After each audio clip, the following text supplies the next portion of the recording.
Hi, I'm Kim Schmidt, Executive Editor of Farm Equipment. Welcome to Farm Equipment's Used Equipment Remarketing Roadmaps podcast.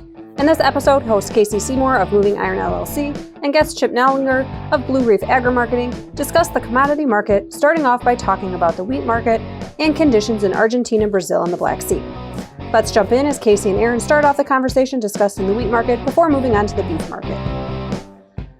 Chip Nellinger is with Reef Agri-Marketing out of Morton, Illinois. He's nice enough to come on and talk about what's happening in the marketplace. Chip, how you doing this morning, man? Doing well. We're getting some rain this morning. It's not looking like a white Christmas so far, but we'll take the rain, I guess. Right. We need it. We had it was one of those deals where we were supposed to get snow yesterday, and we got it, but I think we got a little bit more than what we anticipated for. So it's that's the second big snow event we've had, and we're supposed to have a big snow event come across the high plains here, like Monday through Wednesday or something like that next week. And so we're getting all geared up for that. But it sounds like there could be some significant snow come across places that really need some moisture. Yeah, that's a good sign. I think that's part of what's been beating up the wheat market here for the last couple of weeks. Just one of the issues with that, but yeah, they'll take it. There are areas that really need some significant moisture between now and next spring to kind of recharge the tank and help heal up some of the pastures and rangeland and kind of get this drought in the rearview mirror, hopefully. Yep. Yeah, we need 3 or 4 inches of rain just to get to a drought. So we're doing good. So, yeah. All right. So speaking of wheat, let's talk about that a little bit. So the wheat market right now, you've been talked about it, been getting beat up over the last couple of weeks or so. We've seen some moisture come through the area. We're seeing some reports out of Argentina that they're, even though Brazil's getting some really good rains, that parts of Argentina and some growing areas there are still in some pretty significant drought. I guess you look at what's going on in the Black Sea, what's happening there with the corridor being open, but we're still looking at getting stuff pushed through like we need to. I guess, Chip, looking at the wheat market going through the end of the year here, what are your thoughts there, and how do you think exports are going to stack up going into that exporting time frame that we look at every year? Yeah, that's maybe one of the biggest issues that we have going. We just cannot get anything going, even through the meat of that Black Sea being closed and zero in the way of exports out of the Black Sea. We just could not see much of an uptick in our export demand. So that seems to be the biggest issue in the wheat market. Now, you've stretched this thing to the downside probably a little bit too far. And, I think you're probably at a better place on the chart, a fairer value in here. But still, this past week's export sales, we just cannot get out of single-digit territory. So that is the biggest issue we have going forward. Seems like this time of year, as you get wheat in the Northern Hemisphere into dormancy, we talked earlier about the drought in the plains, Kansas, Oklahoma, Texas Panhandle, maybe going to get just a little bit of precip, but, when it's in dormancy, it's hard for the market to get charged up about this drought and production problem. So that, if we're going to see that, that's going to be, early spring time frame into May, June, to see if we get some more moisture. So my point with that is there's just not much bullish right now that, is able to kind of get into the wheat market and give funds a reason to buy it. Now, I would say that we're getting this thing stretched pretty far to the downside. The funds have a pretty big short position built up. So, at this stage of the game, who's left to sell it? And so that's when you can typically see some nice, sharp, short covering rallies, but it might take, deeper into winter, early springtime frame before we kind of refocus the market on what the production potential is. You mentioned Argentina; they're in a drought. Their wheat crop has definitely been, the top side's taken off of that. No question about that. How much of a production problem they have is yet to be seen. But right now the market is just searching for something to try to stabilize it and be on the bullish side of the ledger. And it's been a tall order to try to find that the last few weeks. Yeah, that is very true. There's a lot of pressure out there right now. This whole week's been a rough week for commodities, especially when you're looking at what you've got going on there. We had a CPI report, inflation report came out this morning. Yeah, we had the CPI report. It did show, these reports are tough to read, right? What do you compare it to? You compare it to a year ago, you compare it to a month ago. It's down, it's up. They're a little confusing to read, but at first glance, the number came in. Now, this is what producers, right, manufacturers pay for the goods to turn that into end products, right? And so it was a little bit hotter than expected from a 1 month perspective, but it is down from October, still sitting north of 7%. As I look right now, the markets, the financial markets, kind of taking this report in stride. I think next week, probably more importantly, is the producer price index. And then we've got the Federal Reserve out next week with their next decision on interest rates. So next week, we're screaming into the holidays. The volume's going to start shrinking in all these markets, and you're going to throw a lot of financial market gyrations in there with whatever the Fed does and whatever that consumer price index report does next week. So inflation's still there. It's ticked down just a little bit from the peak, but it's not dropping, probably as fast as what people would like. Obviously, that's obvious. You go to the store, go fill your car up. Gasoline's still down from the highs, but still pretty lofty levels when you're talking about a lot of different products out there. Right. So let's talk about the beef market a little bit and what you see happening there, because all this is starting to correlate that. You're starting to see two things come together. One, you're seeing oil prices got hammered over this week as well, so that's going to be some reflection there. Cattle prices took a big hit, so did hogs as well. Think this is a short-term thing? Feel for your chip, or do you feel like this is a little bit of that inflationary period hitting up here a little bit, where we're seeing some demand starting to weaken a little bit?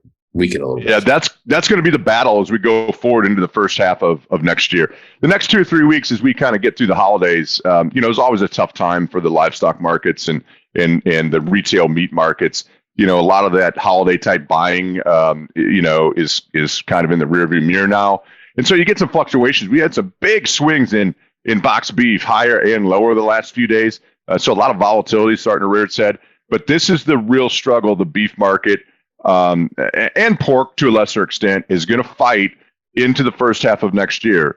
The numbers are shrinking. I think we're finally at the tail end of some of the breeding stock liquidation, and the numbers are shrinking, as evidenced by the last cattle on feed report. Some of the lowest numbers we've seen in a long, long time.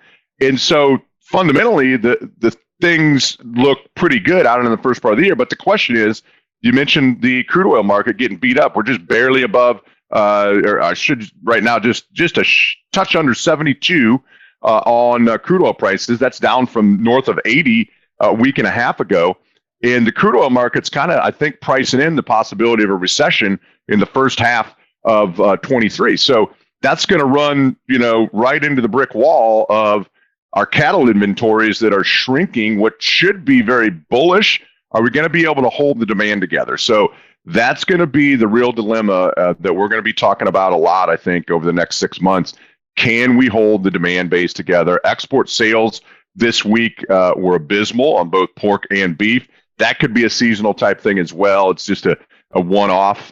Is it a one-off? We'll have to see. But if that trend continues into the first part of the new year, where we're struggling on exports at the same time the consumer's getting pinched with inflation and demand falls off, that's going to be something that really could be a headwind for the beef market, especially. So it's going to be an interesting few months ahead of us. Obviously out your way and south, record strong basis. So producers are out there buying corn at $8 plus, high feed ingredients. Feeder cattle are high priced.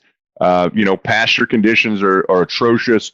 So, it's a challenging time out there for all segments of the cattle industry right now. And the one thing we do have going for us, still fairly high prices. We're in the 152, 153 type range for cash cattle. And so it's been holding together, and that maybe is one silver lining to look at, going into the new year here. We'll get back to the conversation in a minute, but first I wanted to invite you to join us at the Precision Farming Dealer Summit, January 9th and 10th in St. Louis. To download the program and to register, visit precisionsummit.com. Now back to Casey.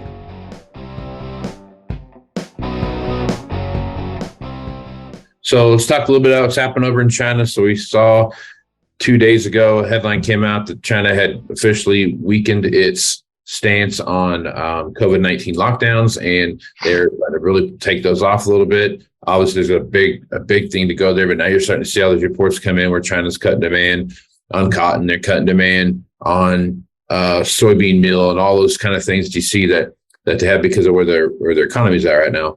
What are your thoughts on how that's going to affect the overarching export business that we see happen right now? And as China comes back online, where do you think, and when do you think, I guess, will we start seeing some more of this export boost that we see from China this time of the year? Well, that's all tough questions, Casey. If I knew that, if you and I could figure that out, man, we'd be on an island somewhere that we owned, with a big yacht out, tied up out in front of our private island. All questions that the market's going to grapple with going into the first quarter of 23. I think it's going to be back and forth. I think you're going to get continually lied to, by Chinese officials on what their stance is and what they're going to do going forward. I'm not even sure they know from day to day what their plan is, but that's what the market's going to watch every day. And it seems like the last couple months, it's just like, okay, we're going to relax the COVID policy, and then 24 hours later, we're clamping down, and you just don't get good information out of China, and you never will. I would say as far as the exports go, there's no different over there. Their economy has been struggling. You throw this COVID lockdown thing in there, and it's even more challenging for their domestic economy. And so there's no question, as you look at some of these different categories of what they've been importing, a lot of different, line items are lower. And, so what does that mean, particularly to our bean export program, is going to, kind of depend on what Brazil raises for a crop. We mentioned Argentina is in a pretty severe drought right now. They need some rain immediately, or they're going to continue to shave production off the top end. But at the same time, Brazil looks really good at this point, of the growing season. 153-ish type million metric ton crop is expected right now out of Brazil. That's a massive crop. That's well north of 5 billion bushels. Some people think with continuing rain, that crop could be upwards of 5.6, 5.7 billion bushels. That would be, $1.2 billion bigger than they raised a year ago. They're going to have a lot of beans to export. One thing that's clear to me, China is going to take every bean they can from the Southern Hemisphere at our expense. The last 2 or 3 years have been great. You look at our bean exports, China takes 55% of our beans. Great customer. It's been increasing. It's been increasing because they've had to buy it from us because there's been 2 droughts in a row in the Southern Hemisphere. As soon as there isn't a production problem in Brazil, which could be as soon as February, China's going to shut the key off the United States, I'm fearful of, and get every bean they can for as long as they can out of Brazil. Why wouldn't they? They put billions of dollars into the infrastructure within Brazil, river terminals, export terminals, roads. A lot of that has been helped with Chinese money. Why wouldn't they want to see a return on their investment? So that's my fear going forward. And I think that's something from a, bean standpoint. We're here at, multi-month highs. We're at the highest level in beans that we've been since September, on some fears about the Argentine situation, on soy meal rallying because of meal oil spread unwinding. But we've got this monstrous Brazil crop that, is kind of in the baby stages right now. Is it going to grow up to be the Godzilla that eats our lunch as far as export competitiveness? That is the main issue that we're sailing right towards the waterfall here. We'll know more by late January, first half of February, but that'll be here before you know it. And, I think China, if they are slowing down, back to your question, I feel like I've been rambling to answer your question. If the COVID lockdowns and their economy is slowing down, regardless, and their bean demand is going to shrink, at the same time, Brazil has a monstrous crop and we're increasing greatly the supply. That's a double whammy, and that's definitely not a good combination. And that might be exactly what over the next 6-8 weeks as we get into the real heart of the growing season. Right on. Okay. Well, good stuff as usual, Chip. Folks want to reach out to you and talk. Let's do this real quick. So we're looking at your plan as your things are moving in this time of the year, because we're looking at some interest rates, some input costs and those kind of things, getting the stuff locked in for next year and what that looks like, especially with some profitability that we see on the farm this year. There's going to be some movement in that direction. What are some of the things you're looking at right now from an input cost standpoint that you're paying attention to, that you're talking to your customers about? Well, a couple things. Number one, diesel fuel, has come way down. It's not to say it can't go a little bit lower, but I think that needs consideration, to be looked at. There are opportunities to, lock some diesel fuel in, especially out ahead. Some, fuel suppliers allow you to book out ahead. And the way the futures market is structured, the deferred markets are well under where the spot market is. So that might be an opportunity. Natural gas has come way down off the highs. A lot of people out your way, whether it's feedlots running their feed mills off of natural gas. Some people use natural gas, in grain dryer setups. That might need a consideration. Nitrogen fertilizer, that's a volatile issue, and that's kind of case by case scenario. A lot of people have that locked in or applied already. If it's fall fertilizer application and out this way, there's a lot of fall anhydrous that gets put on. Some people are waiting. We have seen some fertilizer and nitrogen numbers start creeping lower. Even if they go a lot lower, I'm a little bit reluctant to think that it's going to get passed along to the farm price, by the time it's needed this spring.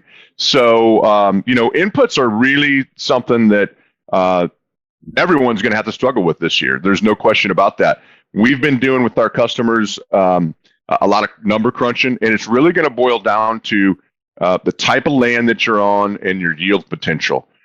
If you're here in the heart of the Corn Belt and you have very realistic chances of, raising 240, 250 plus bushel corn yields, it's hard to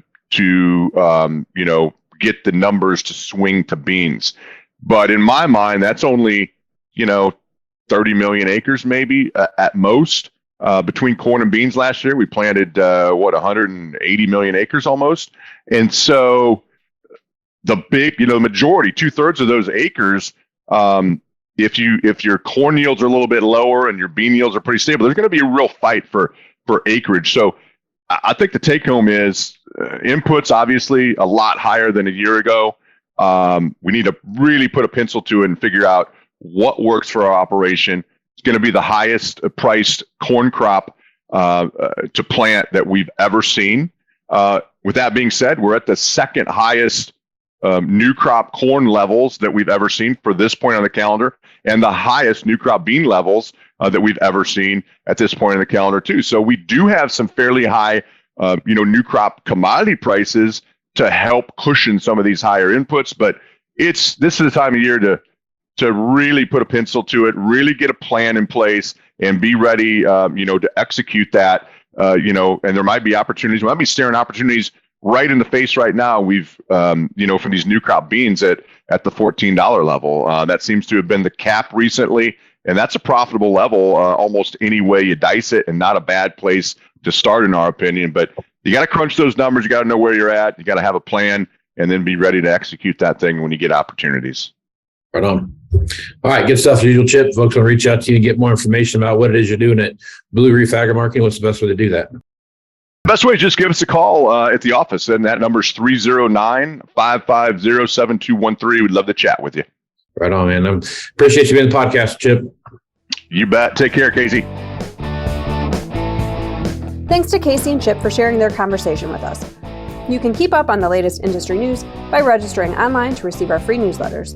Visit www.farm-equipment.com. For Casey as well as our entire staff here at Farm Equipment, I'm Kim Schmidt. Thanks for listening.